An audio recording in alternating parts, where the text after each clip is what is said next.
할렐루야. 오늘 말씀과 함께하는 수요 예배, 주님 앞으로 함께 나오신 모든 성도님들에게 하나님의 크신 은혜와 축복이 함께 하시기를 소망합니다.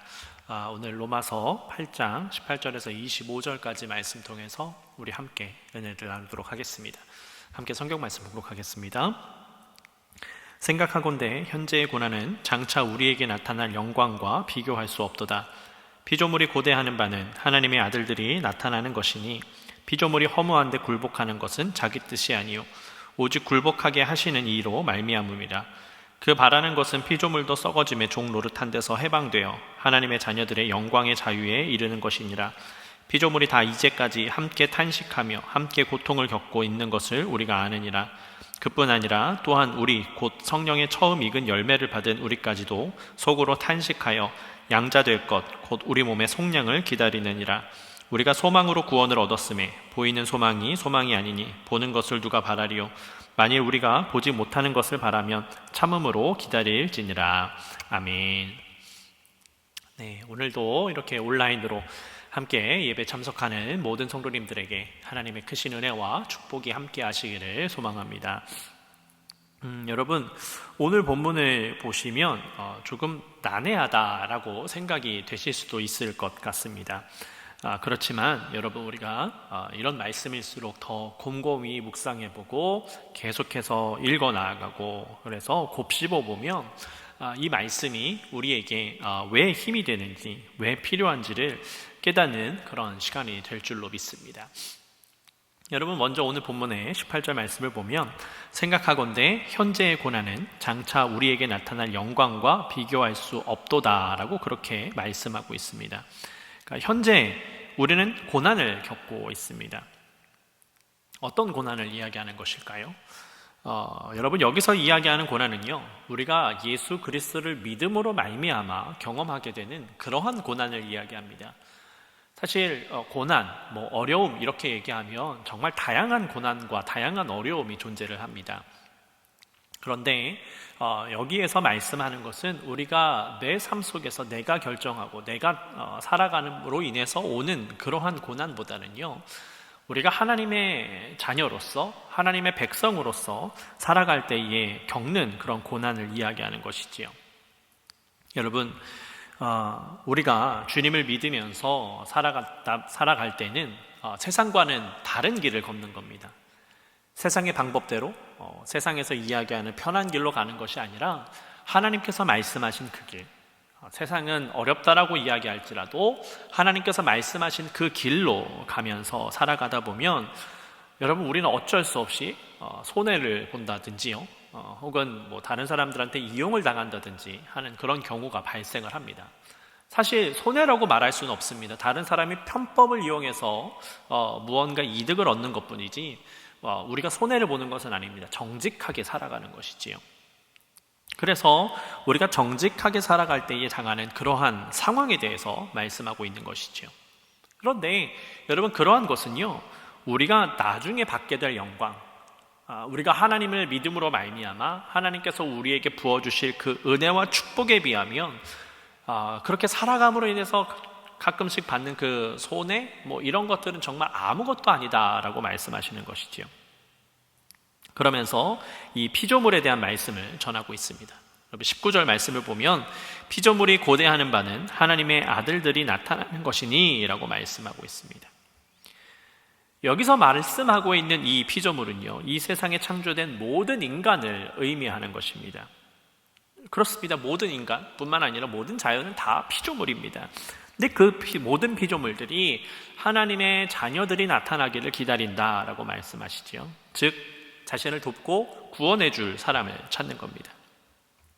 여러분, 사실이 그렇습니다.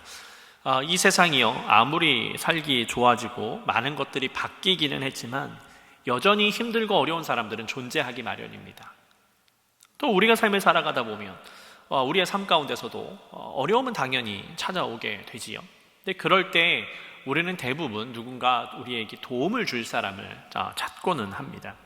그런데 오늘 본문에서 말씀하고 있는 우리를 도와줄 사람이 하나님의 자녀들이라고 표현하고 있습니다. 여러분, 그냥 이 말씀만 보면 이 하나님의 자녀를요, 우리라고 생각할 수도 있습니다. 그런데 23절을 보면 조금 다르다라는 것을 알 수가 있는데요. 23절 말씀 속에서 그뿐 아니라 또한 우리 곧 성령의 처음 익은 열매를 받은 우리까지도 속으로 탄식하여 양자 될 것 곧 우리 몸의 속량을 기다리느니라 라고 기록을 합니다. 여러분, 그러니까 이 첫 열매로서 성령을 받은 우리라는 것이죠. 그냥 일반적인 모든 그리스도인이라고 설명하는 것이 아니라 성령을 받은 자, 예수 그리스도께서 이 땅 가운데 보내주신 그 성령을 받은 자, 하나님을 온전히 믿는 자들에 대해서 말씀하고 있다는 것을 알 수가 있습니다. 그래서 우리가 단순하게 믿는 자녀로서가 아니라 성령을 받은 사람으로서 거듭나고 변화된 사람으로 살아갈 때에 우리를 자녀 삼아 주신다라는 것을 말씀하시고요. 그러면서 우리가 그 고난 속에서 기대하면서 신음한다라고, 고통 속에서 탄식한다라고 그렇게 말씀하고 있습니다. 여러분, 사도 바울조차도 자신이 하나님의 자녀라고 말하지 않고 있습니다. 왜 그렇습니까? 그 자신도요, 연약한 인간이기 때문이었습니다. 연약한 존재이고 또 세상에서 살아가고 있는 존재이기 때문에 자기 자신이 하나님의 자녀다운 모습으로 살아갈 수 있도록 날마다 노력하고는 있지만 자기가 완벽하게 하나님의 자녀다운 모습으로 살고 있다라고 이렇게 담대하게 말하기는 좀 어렵다라고 생각했던 것이지요. 그래서 그렇게 하나님의 자녀가 되기 위해서 부단히 노력하는 삶을 살아갈 때에 당하는 그 고난을 이 본문 속에서 말씀하고 있는 겁니다. 그러니까 여러분, 우리가 하나님의 자녀가 되어서 이 세상을 살아가는, 어려움을 당하고 있는 이들을 돕기 위해서는 하나님의 자녀가 되는, 성령을 받는 그 삶을 살아야 되는데, 그 삶을 살아갈 때에 하나님께서 우리에게 허락하여 주신 은혜가 있지만 그 은혜를 받기 위해서는 고난과 어려움이 분명히 존재한다라는 것을 사도 바울이 언급해주고 있는 것이죠. 그러나 그 고난과 아픔은 장차 올 그 영광에 비하면 아무것도 아닌 것이었습니다. 여러분, 세상에 창조된 모든 인간들은요, 세상에 굴복하는 삶을 살아갑니다. 그래서 율법으로 인해서 죄가 있는 것이 드러났고 그로 인해서 죽음으로 갈 수밖에 없는 것이지요. 그런데 그 모든 것은 하나님께서 자기 자신을 드러내시고 하나님을 바라보도록 하기 위한 하나의 방편이었습니다. 그러니까 인간 자신이 죄인이라는 것을 깨달으면 도움의 손길을 구하게 되는데 그 도움의 손길을 사람에게서 찾을 것이 아니라 하나님에게서 찾을 것을 말씀하시는 것이지요. 그래서 20절 말씀이 그것을 알려주고 있습니다. 피조물이 허무한데 굴복하는 것은 자기 뜻이 아니요 오직 굴복하게 하시는 이로 말미암음이라 라고 그렇게 말씀하고 있습니다. 여러분, 그렇기 때문에 우리에게 소망이 있는 줄로 믿습니다. 죽을 수밖에 없지만 죽지 아니하고 하나님과 함께 할 수 있는 그 은혜 말입니다. 우리가 죄성을 가지고 살아가다가 주님을 모르고 사망하게 되면 우리는 그 죄값을 치러야 됩니다. 그러나 우리가 이 땅 가운데서 고난과 어려움 가운데서도 굴복하지 아니하고 주님을 온전히 믿고 나아갈 때에 주님께서 우리의 죄를 없이 하여 주시고 용서하여 주시고 우리가 사망에서 벗어나서 하나님과 함께 할 수 있는 그 은혜를 주신다라고 말씀하시는 것이죠. 여러분, 사실 죽음이라는 것은 우리 모두에게 있습니다. 세상 모든 사람들에게 존재하는 것이 이 죽음입니다. 그러나 우리가 그리스도의 뜻 가운데 하나님의 자녀다운 모습으로 살아간다면 여러분, 우리는 비록 육신은 죽게 되는 것이지만 다른 사람에게는 본이 되어지고 또 다른 사람들에게 도움이 되어질 수 있는 그런 존재가 된다는 것이죠. 그러니까 육신은 죽지만 우리의 이름과 정신은 남아서 다른 이들에게 전하여지게 되는 겁니다. 제가 장례 예배를 인도할 때에 많이 말씀하는 부분이 바로 그것입니다. 이제 사망하신 분의 작고하신 분들의 그 자녀들에게 부모님의 그 신앙을 이어받아서 하나님의 사랑으로 하나님의 은혜로 살아갈 것을 항상 권면하고 있습니다. 왜냐하면 여러분, 우리가 항상 믿음의 조상들의 그 믿음을 통하여서 그 은혜를 전달받았고 하나님께서 일하신 것을 우리가 깨달았기 때문에 그것을 분명히 기억해야 되는 것이지요. 여러분, 이 땅 가운데 우리가 어떤 큰 영향력을 행사하지 않았다 할지라도 여러분 자신은요, 여러분들의 후대에, 또 우리 교회의 후대에 본이 되는 삶을 사셔야 됩니다. 그럴 때에 우리 교회가 더 아름답고 풍성하여질 수 있는 것이죠.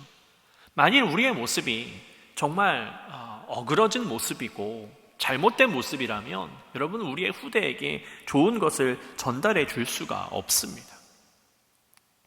그래서 여러분, 요즘 많은 젊은이들이 교회를 오지 않는다고 하지요. 여러분, 그것이 비단 젊은이들만의 잘못이겠습니까? 교회가 참 많이 잘못된 모습을 보여주었고요, 정말 어그러진 모습을 보여주었기 때문에 젊은이들이 교회를 가서 배울 것이 없다라고 이야기하는 겁니다. 물론 신앙은 하나님과 나와의 1대1의 관계입니다. 그러나 중요한 것은요, 우리의 신앙의 모습을 통하여서 우리의 후대는 그것을 본받을 수 있고 또 깨달을 수 있다는 겁니다. 그렇기 때문에 우리가 온전히 사망이 있다 할지라도 하나님의 말씀 가운데, 하나님의 뜻 가운데 삶을 살아가야 되는 겁니다. 그러라고 하나님께서 우리를 그리스도의 자녀로 불러주신 겁니다. 하나님의 자녀로 불러주신 겁니다. 그래서 그 죽음을 넘어서서 두려워할 것이 아니라 우리 안에 있는 그 성령께서 역사하여 주셔서 다른 이들에게 하나님의 은혜와 사랑을 선포하는 자로 삼아주시니 그 소망을 품고 날마다 주님의 자녀다운 모습으로 살아가라고 말씀하는 겁니다. 그러면 이 땅에 고난은 있으나 그 하나님의 은혜가 나에게 부어진 은혜로 끝나버리는 것이 아니라 우리의 후대, 여러분들의 자손에게 또 우리 교회의 후대에게 아름답게 전하여 줄 수 있는 것을 말씀하고 있습니다. 그래서 우리 모두가 나만 이 죄의 종에서 해방되는 것이 아니라 우리 모두가 죄의 종에서 해방되어서 살아갈 수 있음을 말씀해주고 있는 것이지요. 그래서 오늘 본문은 하나님의 자녀가 누릴 영광된 자유를 얻으라 라고 그렇게 말씀하고 있습니다. 그래서 본문 21절 말씀을 보니까요, 그 바라는 것은 피조물이 썩어짐의 종로릇한 데서 해방되어 하나님의 자녀들의 영광의 자유에 이르는 것이니라 라고 기록을 하고 있습니다. 여러분, 여기서 중요한 것은 이 하나님의 자녀가 누릴 영광된 자유는요, 눈에 보이지 않습니다. 우리가 흔히 기도할 때 간구하는 기도가 어떤 기도입니까? 우리가 물질을 더 얻기를, 건강을 얻기를, 명예를 얻기를, 이런 것들을 참 많이 기도를 합니다. 그런데 그것은 눈에 보이는 것이지요.